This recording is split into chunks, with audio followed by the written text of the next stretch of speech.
So let's see. Oh yeah. I'm getting so dizzy. All right. Using technology like FPV drones has been something that's actually pretty cool. There's a lot of power in a piece of technology like this.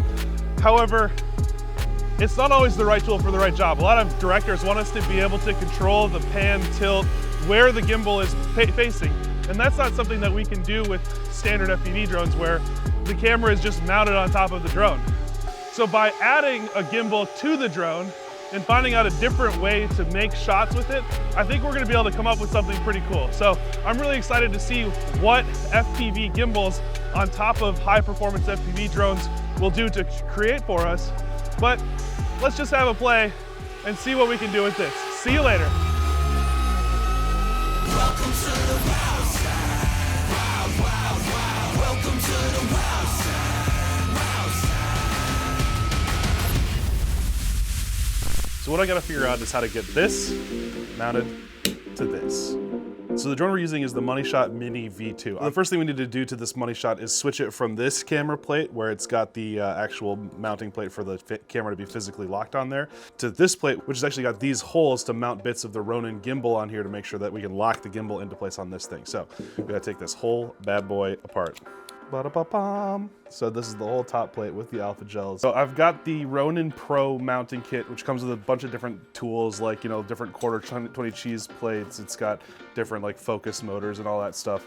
You need this to be able to mount the Ronin to different things. And it also includes the focus wheel, which has the D-bus port for being able to plug this straight in. But we gotta mount this to this plate, mount this plate to this drone, and then we can mount this Ronin to that drone. And with that, our gimbal plate is now vibration isolate mounted against the Moneyshot Mini V2, and now we can start building up the gimbal on top of it. So I'm gonna grab my Ronin RS2, click it in place, and lock it down.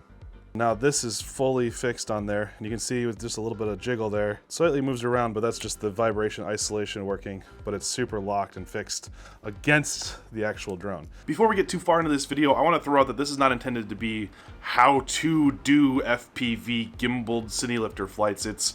We're trying it for the first time with our own equipment, and we wanted to see, can we make it work? We're not trying to do the most advanced shots in the world. We're not trying to do stuff that a DJI Inspire can't do. What we're trying to do is prove that there's a possibility of this working in the future, and then we're going to enhance it and step up and do stuff that other tools in the market can't.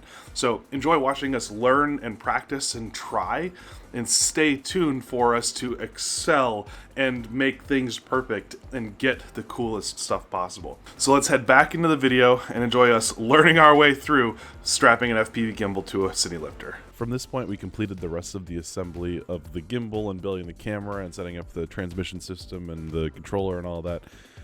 This video is going to be more about the testing of how it actually performs in flight. If you want to see more details on our actual setup of how this thing comes together and actually works, we could definitely talk about that. But for now, it's time to take the whole setup out to the field for a quick test. So we got the drone all rigged up. We're going to hover it for the first time. So rather than just full send, we're just going to get it in the air, make sure that it actually works, and then we'll start kind of graduating into different types of flights. I'll fly it without somebody operating, I'll fly it with somebody operating, we'll do some more extensive flights, all that good stuff. Let's just see how it goes. It's just, you know, just $8,000, $9,000 worth of drone that we're just gonna send it. Except not, we're gonna take our time. And arming. Okay, I think we're good. I'm still horrified, but I think we're good. I hate flying drones. All right, here we go.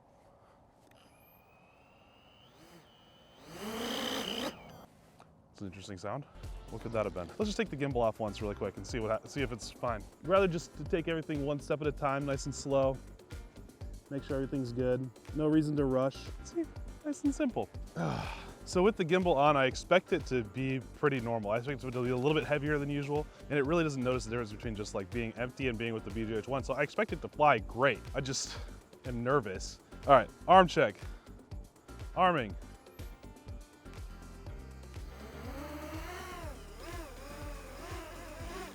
Well, I don't know what I was worried about. That was fine. Maybe it was just a little bit like slightly loose, like maybe it was like slightly off stable. Yeah, I guess we gotta just go. But now we know that all the props are on right, that it's flying well. That's one safety step that we can do to prevent any kind of like critical failure. So now, assuming we just put weight on it, that's relatively what we're doing, it should just be fine. So let's do that. But it is nice that this whole thing just comes apart like that. Clamp it down. Now she's locked. Plug her in, plug in the RX, and then plug in the power train. So now that's good. Plug in the drone, boot our little gimbal. Now the gimbal is built up on there. We've done a hover test. Now we're just flying it with the gimbal on there. Please, please, please work. Oh my gosh, like it's nothing. I'm sitting at maybe a third throttle. That looks funny.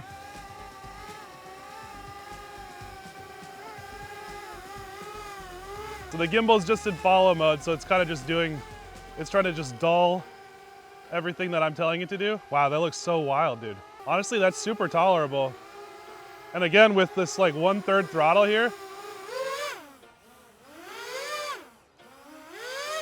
she can move. That's really exciting. Like you could see that the gimbal was responding, it was doing everything it was supposed to.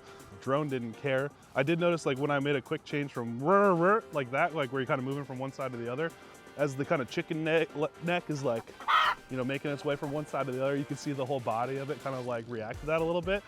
But like, in terms of flyability, that is definitely, I'm super confident in that. I could definitely just go fly it throughout this field. So let's see if the video is still working, see if we can still get a little bit of a downlink while it's in the air. And then I think we can keep making the next steps of actually trying to get some shots with it and dual-opping and all that cool stuff. One thing that I want to do before we actually send this thing is I want to calibrate the gimbal. So just on the back here, I can put it on super smooth mode and hit start calibration, and it's actually going to kind of jiggle itself and make sure that it's calibrated and that it's as tight as it can be for our little flight here. So, and actually since recording this, I found out that super smooth mode doesn't work quite as well as leaving that off. It seems to do a better job keeping the horizon stable as well as keeping up with all of the rest of the things. So for whatever reason, calibrating in super smooth was probably a detriment to all of the footage in this video. So if you see the horizon being lost a lot, it doesn't do it as much when you calibrate without it. Just throwing that out there. Kind of a silly step, but I think it's going to add to the smoothness of this flight. So there you go. So now it's auto calibrated and we should be ready to rock. Auto calibrated. So what we're gonna do next is he's gonna be our double video boy. And he's got the transmission from the actual camera as well as transmission from the FPV feed. And we're gonna make sure that the two signals are not interfering. They are supposedly on very different channels, but who knows what's gonna happen. So I'm gonna line of sight the bird out as far as I safely can. And then he's going to double check on both screens whether or not everything is looking good. So let's put this in the air and see what happens.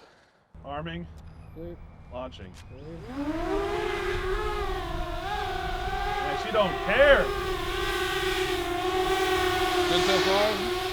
Well, it's right here. I hope it's good. So 23 milliseconds, 25 megabytes. You got transmission? Transmission on camera is good. Good signal on DJI, yeah. Yeah, I'm just losing my confidence with line of sight because when I tilt the drone, something doesn't tilt, aka the gimbal. And so I'm like, I'm not sure what's going what way. Overall, no issue so far. The FPV was 25 milliseconds the whole time. Usually that's the first like tall the best, tail. Yeah, that's good range for, yeah. Good range, good strength on this. And then on here, overall, like no issues at all. So maybe we put this in the back of the car so that you can actually see it. We'll move our whole setup over there. I'll fly from the goggles and see if we can get some shots. Let's do it. So, yeah. Okay, so what I'm doing is I'm pulling up playback on the drone. We're transmitting across the wireless system to the screen so we can see how it looks from the gimbal. It's definitely not vibrating or anything. I was gonna say the main thing I'm looking for is not necessarily this is a good shot, but other issues with vibrations from the camera and the extra weight being on there. And also my thing, which I mentioned earlier, is just the wind interference on these antennas and leverage. But yeah, we weren't going very fast because I was line of sight and I was kind of chickening out. But I'm like looking at the edges of the screen to see if there's any kind of like vibrations out there, and I'm not seeing anything. It actually looks very, very serviceable so far. If I was trying to do like a slow cruisy flight, I feel pretty confident about this already. And not only that, but the big selling point of this is not going fast. It's about the angles you can get. It's about how precise you can be with the flying. So like we can go between the trees and around and turn and left and right, where like an Inspire you have to be able to kind of, you know, you wouldn't be flying that low or tight or precise to trees and stuff like that. So I'm excited to see what we get. So far this looks pretty good. So I say we get it up in the air with double op, and I'll fly nice and low and slow. Oh yeah, I want to cam op this. Let's do this. I'm stoked. So we have everything dialed. We've tested to make sure video is going to work. I'm going to do some low, slow, cruisy flights to where if I lose video, I can just disarm and hopefully it's not going to cause too much damage. And Winston's going to operate the controls. So Let's see what happens. It's all soft grass. It's gonna be fine. We have to have communication with this because the gimbal does not move with the drone. So if the drone turns 360, if I don't do it too, we're gonna have issues because there's cables plugged in. For this first flight, just because we're getting used to it, I'll make a circuit. I'll just kind of start out and just kind of do like a lap. So it's always gonna be right-hand turns. And just kind of focus on always shooting forward, always shooting to this side, always shooting backwards. And we'll just kind of start getting used to this setup. Here we go. Oh goodness. Oh, it is turning. Is it following it? Yeah. Oh, that's good. So that's even better. So I can make adjustments and it looks like it messes with it. So yeah, which is, I mean, it could be a bad thing if I don't know it's coming though. Oh, that's roll, that's not yaw. Oh, it's so bright out here. So we're gonna have to play with the different modes and figure out what's best. Video's okay. It's not the best I've ever had. So far I'm having good video. The controls and everything feel pretty locked in. There's no issues with it. Oh, it's so weird. I'm seeing pretty good. The milliseconds and the latency is really low, but I still see a little bit of pixelation. So it's not like perfect, but it's definitely serviceable. So let's keep going. What kind of shots are you getting? So far I'm just kind of getting used to it, making sure everything works well. Following the drone is messing with me because what it does is when you yaw, it yaws. We'll see if we can change it. Yeah. All right, attempt 2. Now the gimbal will not automatically turn wherever the drone turns. It's all up to Winston to not get it tangled in itself. Okay, arming. Clear. Okay, I'm FPV now. I'm gonna make a right turn To the big tree. 3, 2, 1. Doing good. I'm gonna look left. Okay. No birds, but I'm pretending. Flying at us. Yep, I'm gonna pan right towards us as we go past. Okay. Count it down. 3, 2, 1. Pretty much full 180. Yep. I mean, if you end up tweaking the gimbal out, it's probably fine. It won't affect the flight anyway. Okay, I'm gonna wait for a car again, and I'm gonna stay this far in. Yes, perfect. Stay on this side of the trees. Perfect. Okay, So going I'm with that looking car. at the road. I'm going on it. Level. Got it. Good. Left turn. Left turn. I'm gonna fly up over those trees and wait for a car. So you see the car at the stoplight there? Looking.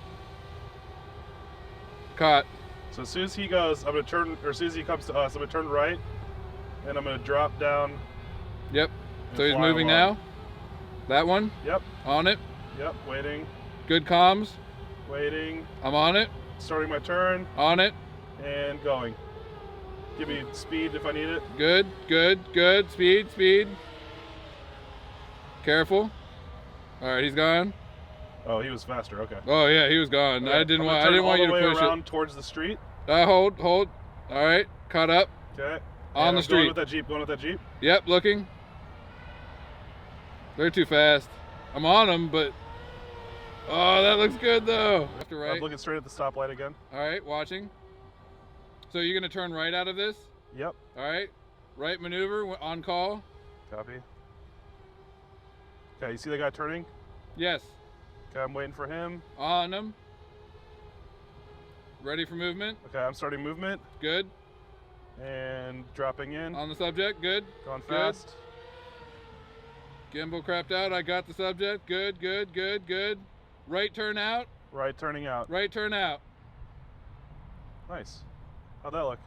Very good. So one thing I've Straight noticed at is us, we have to stay on the comms like that and Yeah. communicate every movement. Still straight at us. All right. Okay, so I think we learned a lot from our first test. First of all, we need a recenter button, so we got to figure that out. Because like what happens is that the drone turns this way, but the camera's still that way. And then I turn the drone all the way this way, and the camera's still that way. But it didn't go all the way around, so like the cables that are on the gimbal just kind of strangled itself. And It's definitely one of those things that you have to have communication between both parties. You have to verbally describe what you're doing with the drone. so in my quest for weight savings, because I have these cables here that are connected to the gimbal, when we try to go full 360, it's causing a problem. So I think the cables might be okay when I'm just flying this in like FPV mode, where it's just single operator and it's just kind of keeping the camera relatively stable. But when we're working with a double op, we're probably gonna have to figure out some sort of battery solution where it's connected to, we can solve that right now. What we should do is strap a battery on here and plug in this cable to that battery so that it's independent of the gimbal's movement, and it continually spin around in 360 as much as it possibly wants. Now there's no cables between here and here, so the gimbal should be able to spin as many times as it wants. So let's see. Oh yeah. I'm getting so dizzy. All right.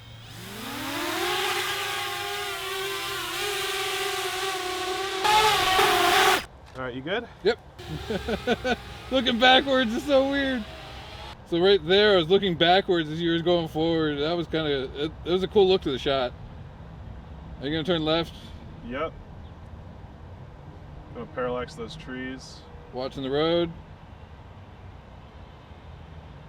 You feel like you're like on the deck when you do that from this angle, man. I am not that low. Yeah, it honestly. feels like you're a foot off the ground to me. Looking backwards, past us, gonna lock on us a little bit. On it. They're ahead of us. So cool. We'll try this. Yep, I got Here him. we go. Yep, yep. Just tell me on speed. Perfect. Is it giving up at all? Good, good, good. Yep, you're with them. How's the gimbal doing? Cool. Look at this. Look, look, look.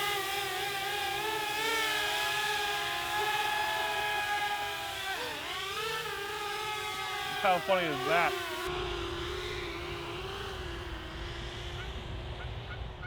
Yeah, like this is really cool. I got video still. Video's good. I still got control, intermittent control. Because we're running the gimbal and the drone using two separate control sources, we wanted to have our early tests not use 915 gigahertz or crossfire on both the drone and the gimbal, just to make sure that there wasn't any weird interference between the two of them. So right now we have the gimbal running on 2.4 gigahertz on a Futaba, which doesn't have as great of a range as the crossfire does. So the goal is to have eventually both on the same crossfire link, but we wanted to keep it simple for testing. I think when I got lower is when you started losing control, though. So That's okay. And throughout these tests, you'll notice that we're struggling a little bit with the horizon leveling of the gimbal. Again, I think this was due to some improper settings and then just a lack of practice, right? We haven't done much of this before, and we need to practice more of it. Awesome. I can't wait for you to see that one, dude. Can you turn around and do the same? Track with some of the swans for me, like try to point at them the whole way through. That's what I was doing. So, all right. So let's turn around and do that again if you can. No, I'm out of battery. So I can't wait for you to see those shots. Yeah, let's put this other battery on there, punch it in a little bit. Is this a zoom lens? Oh, yes, please. Let's do it real quick. So this next test, we've pushed the lens out to 50 millimeters. So what we should get is this really cool parallax looking effect as I fly down the shore. He's gonna try to focus in on the swans as we cruise along the shore. I think it would be a really cool looking effect. Again, not necessarily something that an Inspire couldn't do, but it's allowing us to practice, to learn, to see what the limitations of this system are, so that we can do some cooler stuff later. Oh yeah, this is good and tight. This is something I've never done before. Like, this looks so cool. On the deck. Look at them bird butts sticking out the water. So while you're checking out those bird butts, let me just kind of throw out that, again, we're not really doing anything that Inspires can't, except, you know, that we're flying way away from where our bodies are, but, you know, that can all be fixed by just moving. The goal is to test out the gimbal and kind of start practicing what does using the gimbal on the high-performance drone look like. So, yeah, we're not doing anything that an Inspire can't do yet, but we want to make sure that we can at least get usable pictures out of this setup first. And later, in another video, we're going to go out and try to film stuff that Inspires couldn't. And that's where I think the power is really going to shine. Nice. Keep going as long as you can.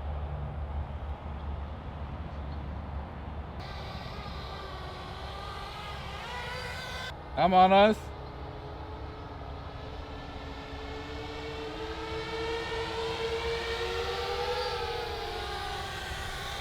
Nice. There you go. Yep, yep, yep. Hold that. Keep doing that. Yep. Yeah, boy, let's go! Hold. Nice. This is the shot right here. Whoa! Oh boy. I could not see that at all. I like it. It's two here. On them. Trying to be.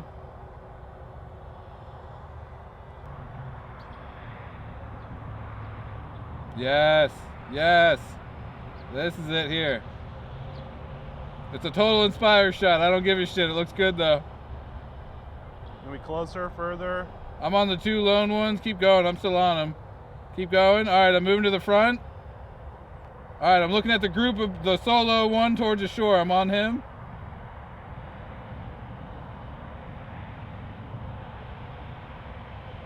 Nice. Yes, yes.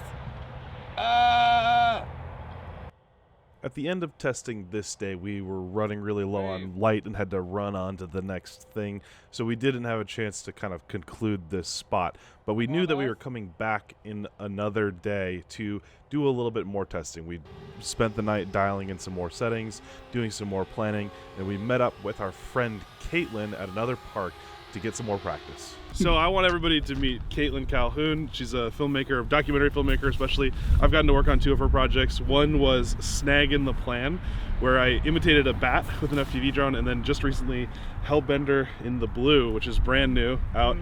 Links and everything to all that. Go check it out. Teardrop Pictures. Caitlin. Yeah. Welcome. Why are you here? I'm learning things, I guess. I don't know. I got a text 2 hours ago and then I hit the road. But so we've got this giant machine, and I mean, essentially, like, what we really needed was Caitlin's help to do the camera controls so that we could get some B-roll shots of it. But while we're here, we figured it was a good opportunity to let you see this thing, so you can be thinking about, you know, how we're going to use it in your next movie. Right, because proposals are out, folks. Oh, gosh, but yeah, so we are kind of working on, you know, making a FPV drone that hauls a gimbal, so that we can get shots that you can't get with any other platform. So like thinking about, like, you know, a DJI Inspire it's very, you know, we can do double operations where we're, you know, flying it one way, but it's very limited in like its flight envelope. Right. So this thing is much more capable, much more precise. I can fly it like an FPV drone, but we also want to be able to dual-opped the camera and get super smooth gimbal shots out of a, you know, a cinema camera, like something like a BGH1, which is Netflix approved, so it's great. Do you tag team this much on like an operation of one thing, or is this your first time kind of being like, it's almost like what is I hate Pacific Rim, you know? Yeah. It has to be like 2 people, and that's kind of what I feel. Right. Is that the first time you guys are doing this, or that's, I don't know, I just think that's fun and interesting. So putting gimbals on FPV drones, on like specifically like high performance manual drones, like this is a pretty new thing. Right. We're a little bit late to the game, to be honest. Okay, but cool. We're trying to figure out, I wanted to get all of the parts in and experiment and see like how it could work for Winston and I to be able to communicate, or to be able to take this onto different projects and work with it in that way. So it's just an experiment for now. I love it. Okay. We wanted to see what kind of cool. But it's just fun seeing you 2 communicate, because you know I'm about people and what they do. Yeah, so, absolutely. Yeah. So I'm really excited to have you here while we're flying this to kind of get your perspective from a filmmaker's perspective, not just from a drone nerd's perspective on what you could be doing with this. So as we're flying around and as you're operating the camera, please feel free to just throw out like, oh, I liked that movement. Okay, cool. Here's why I like that movement, and can we try to do stuff with it, you know, to get different types of shots, stuff that you wouldn't normally be able to get with just a handheld camera or a traditional type of drone. Cool. So with this, what I'm going to try and do is do some parallaxing shots. Cool. So I got input from him. He's just going to be orbiting the pillars here. Ooh, that's a cool shot. And one of the things I was adjusting in there also is how sensitive the controls are. Because the last thing you want is for this to be all over the place. Right. And also, if there's any latency within the system, having the fast controls will be amplified because of the latency. Nice, simple. Like it. I'm gonna try and give it some more. Oh, and so right now I'm noticing that there's issues with the gimbal is not responding to my input. A little bit. Is it a range thing? On this controller, yes. Got it. I'm liking the movement, Paul. Good speed. The elevation is such that the pillars are in the big brick facade.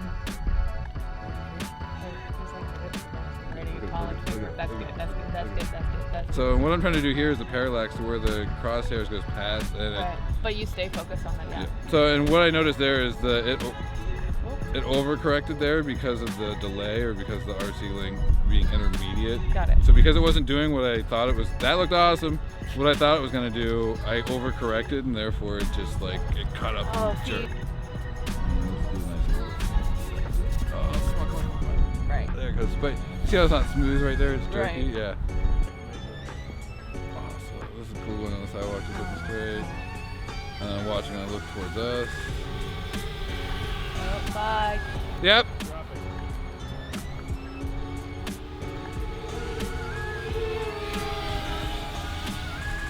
can even turn the whole way around. Can you feel that flying?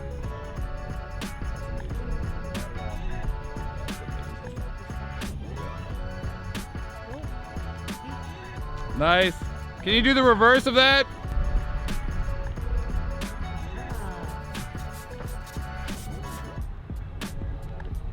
Seeing this so far, do you have any ideas for shots that are sticking it out of your mind, or? I'm just comprehending the instructions. One thing I noticed with the settings that we changed for the controls, it's a lot more sensitive on the outside of the throw where it actually has some speed to it. In the inside of the throw towards the center of the stick, it's a lot less sensitive, so you can be way more refined on the little movements to come around, and it's not as noticeable that you're starting a move. But huge improvement so far, and also the speed overall made a big difference. One thing I noticed too is I'm seeing, like, as we're moving, it feels like it's stuttering. And I'm not sure if it's the control that is stuttering or if it's the video that is stuttering and just missing out on that movement. So I was overcorrecting. When I saw the stutter, I'd give it more input, and it just overcorrected when it did either get video again or get control again. So we got to figure that out. But overall, super stoked. I'm excited. Okay, so I'm gonna do the cam ops this time. Who knows how this is gonna go? I think it's gonna be way harder than I think. So Winston's gonna attempt to fly this thing, and I'm gonna attempt to get some shots with it. Really excited about it. Also a little bit nervous because I want it to be easy. But yeah, I think we're gonna be able to get some bangers.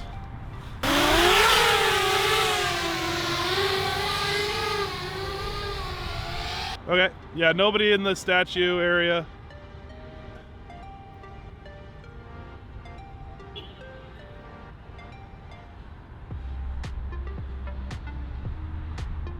Oh yeah.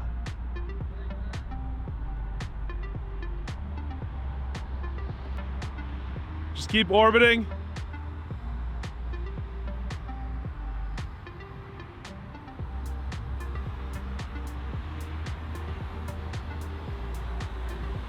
That's great.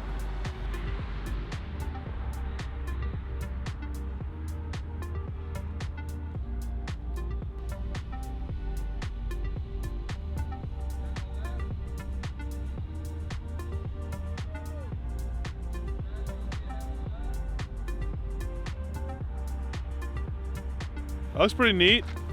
Just give me as much parallax on the main structure as you can. You can see that no matter what, I'm really struggling with the something. Like, it's got to be the latency, it's got to be the video. We're not totally sure how to solve it yet, but I think that with a little bit of practice and a little bit more planning, we can find ways to make this control setup a lot more consistent and confident. Copy. Give me an orbit around the top a little bit.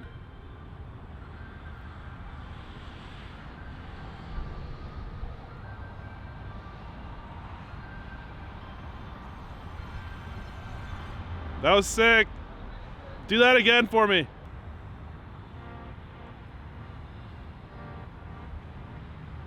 Oh yeah. Give me a run down the sidewalk. Yep.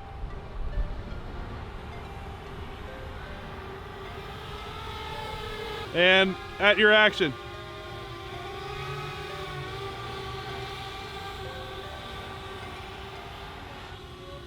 Yeah. Oh, I fucked it up. It's good though. Go up and over. Oh, that looks so sick. On your go.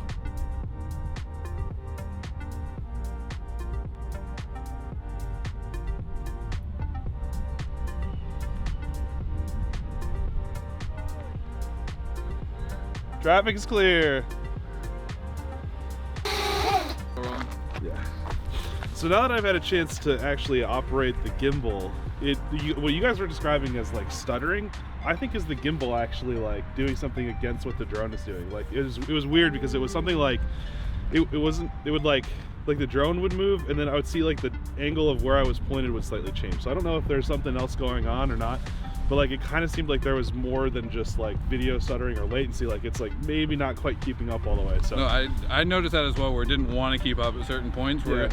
I just had to work through it and try and find shots throughout that as well. like I think like maybe the drone is counter rotating, the drone is rotating more than the gimbal wants to, and then I'm asking it to give more and I'm hitting a max speed or something like that. I'm not totally sure what that's about, but I mean, we do have there's moments for sure. Like we do have a lot of weight on there too.